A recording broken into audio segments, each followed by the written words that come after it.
William Rabouni, auteur, compositeur, interprète et directeur artistique.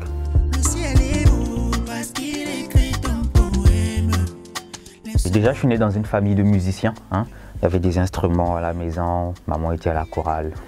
Mon père me dit qu'il était guitariste avant, mais je ne l'ai jamais vu faire de la guitare. Je crois que c'est un peu pour nous booster. J'ai commencé en fait à l'âge de 12 ans, voilà. Et j'ai intégré la chorale, c'était à l'église, avec ma soeur, ma mère, mes deux sœurs d'ailleurs, qui chantent aussi, qui font de la guitare. Moi, je faisais de la percussion et du chant. J'étais dans le grand chœur.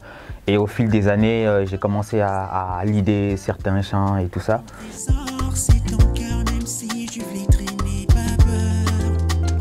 Et à l'âge de 13 ans et demi, 14 ans, j'ai fait un accident assez grave, très grave même de la route. Et j'aurais un traumatisme crânien.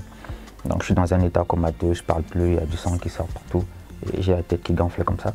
Et par le miracle de Dieu, on va dire, j'ai repris la vie. Mais seulement, je ne pouvais plus continuer en cours. J'étais en classe de 4e. Et pendant ma convalescence, puisque j'avais une passion, la musique que tout le monde connaissait, que ce soit ma famille et les amis autour.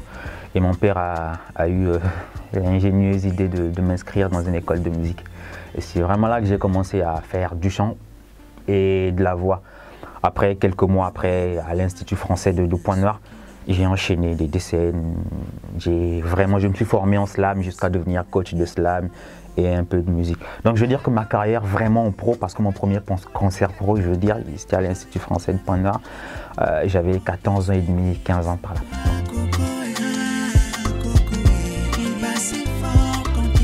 Le vrai déclic pour entrer dans le monde pro, je crois que ça a été l'accident. Quand je suis, entre guillemets, revenu à la vie, j'ai envie de dire, ça m'a fait prendre conscience de quelque chose. J'avais envie pas que de partager de la musique, mais de partager autre chose avec du monde. Et pour moi, la musique, l'art, le slam et tout ce que je fais là, c'est le meilleur moyen et le plus simple d'ailleurs de partager à tout le monde. Parce que je peux avoir un billet de 10 € et tout, je ne peux pas le partager avec tous ceux qui me connaissent et tout. Par contre, je peux partager ma musique avec eux, ma passion et tout.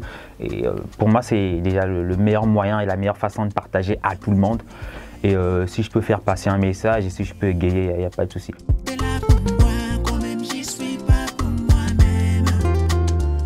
Un peu dans tout, on va dire. J'ai commencé avec le gospel, vous voyez, la musique d'église et tout, dans le grand chœur, avec du négro spirituel, un peu à la Martin Luther King, on va dire. Mais après, plus je grandissais, plus j'allais à la rencontre d'autres genres, comme le jazz et le R&B, la rumba surtout. Même quand vous écoutez ma musique, il y a des petites pompes comme ça de rumba, de R&B et un peu de zouk. Mais on va dire que je suis dans la variété, mais seulement mon style de prédilection, c'est un mélange entre de l'afrobeat, de la rumba et quelques pompes de classique, on va dire comme ça, parce que je touche un peu au piano et au violon, à la percussion. Donc je crois que je suis musicien quand on me pose cette question. J'ai vraiment du mal à me situer dans un genre, mais seulement ma musique est un mélange d'un peu toutes ces cultures-là. Afro-pop, on va dire, de l'afro-pop surtout, un peu de rumba congolaise et quelques pompes de la classique, voilà. Et c'est tout ça qui forme un univers qui est propre au mien, voilà.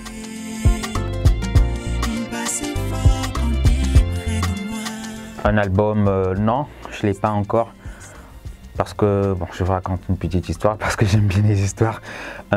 Lorsque j'ai commencé, disons, ma carrière pro et tout, en 2012, j'étais plus dans le monde de la scène.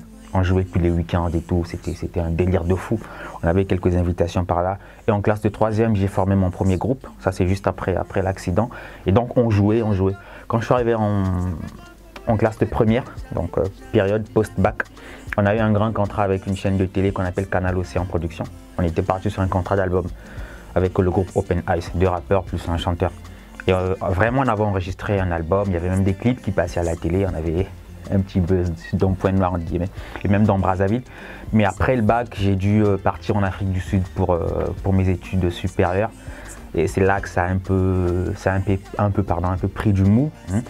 Mais j'ai continué là-bas en Afrique du Sud à jouer, mais j'avais pas vraiment de vrai contrat d'album. Et après, j'ai pris le temps vraiment d'apprendre, de savoir ce que je veux vraiment faire dans la vie. Mais je jouais toujours dans des festivals, dans des concerts et tout.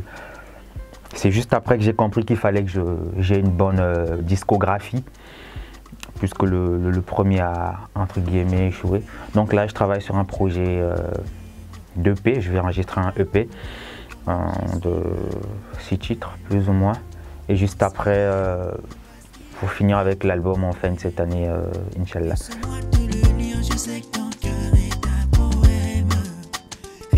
très difficile d'avoir une scène. Il y a plein d'artistes, hein, confirmés ou pas, mais qui font de très bonnes choses, en Afrique surtout, mais qui n'ont pas beaucoup de scènes. Et ce qu'ils sont obligés de faire, c'est enregistrer des chansons et balancer comme ça sur YouTube, sans trop d'encadrement, sans trop jouer, sans trop se connaître, parce que pour eux, c'est une passion avant d'être un métier. Et c'est un peu ça la première difficulté, parce qu'il nous manque de l'industrie en Afrique. Donc, qui parle d'industrie parle de maisons de prod, et ensuite de scènes surtout. Ça, c'est la première difficulté. Et avoir une équipe, c'est encore pire. Des gens qui te suivent vraiment, qui écoutent ce que tu fais et qui t'orientent. Depuis que la musique est devenue un business, c'est d'autant plus compliqué parce que c'est beaucoup trop commercial, le 21e siècle et tout, la vitesse des réseaux sociaux. Avoir que du talent et de la passion ne suffit plus. Il y a ce côté managérial là qu'il faut développer, et ce côté industriel pour être capable d'exister en tant qu'artiste et surtout de perdurer. Parce que le plus difficile quand on est artiste, c'est pas d'enregistrer ou d'exister, mais c'est de perdurer, de rester longtemps. Et ça, c'est une équipe derrière.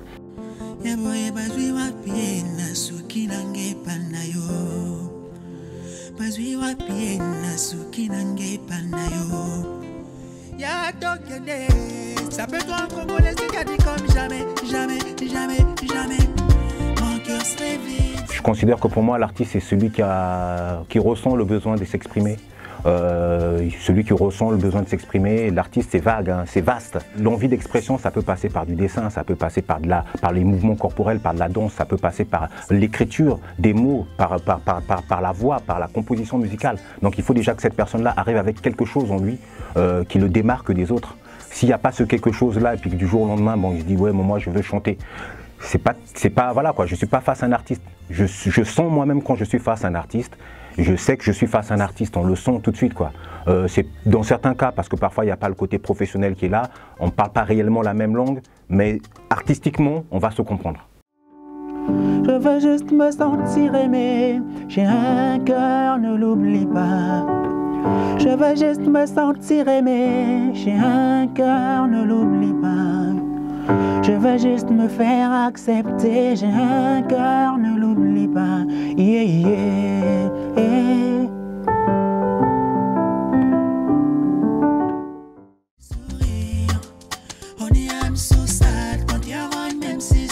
Donc actuellement sur Dakar au niveau du Sénégal on développe William que vous avez pu découvrir tout à l'heure, il y a Eved aussi, Eved Voice qu'on développe et il y a d'autres talents qui viennent. Là je parle concrètement de ceux qui sont déjà, pour lesquels on est déjà en train de travailler, pour lesquels on compose déjà, pour lesquels on s'implique déjà. Il y a une compilation aussi qui est prévue qui s'appelle Louange urbaine, donc c'est de la louange 2.0 comme j'ai l'habitude de dire, donc de la louange sur des rythmes plus actuels, etc. Bon voilà, ça c'est encore un autre volet.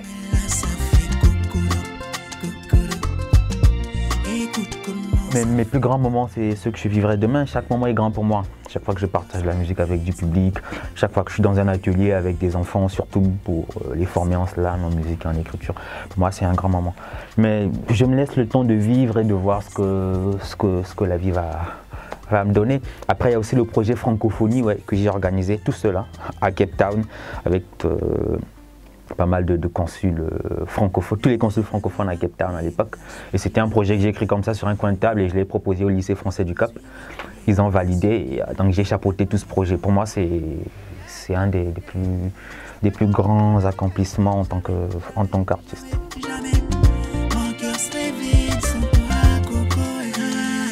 Aujourd'hui, il ne suffit pas d'aller au studio sur un beat téléchargé sur YouTube pour faire de la musique. Je crois que notre génération, plus on augmente, plus on perd en fait en qualité. C'est difficile de trouver. Je ne dis pas qu'il n'y en a pas, mais de très bons chanteurs, de très bons instrumentistes, parce que je trouve qu'on est beaucoup trop pressé. Donc faisons de la musique, assurons-nous que ce soit bien ce qu'on fait et être capable de commercialiser. Mais aussi, j'ai envie de dire,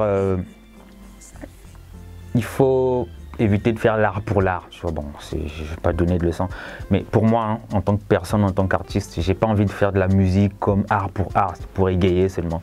Il doit y avoir une suite derrière, parce qu'aujourd'hui, on a beaucoup de défis.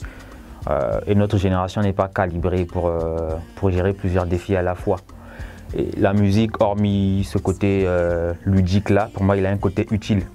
C'est d'accompagner les peuples dans les défis qui sont les leurs. C'est de passer le message sur des défis qui minent notre société, le réchauffement climatique par exemple, les guerres, des messages d'unité. L'artiste doit être un éducateur de masse et doit accompagner sa génération en tant que témoin de son époque, mais aussi léguer quelque chose pour les générations futures.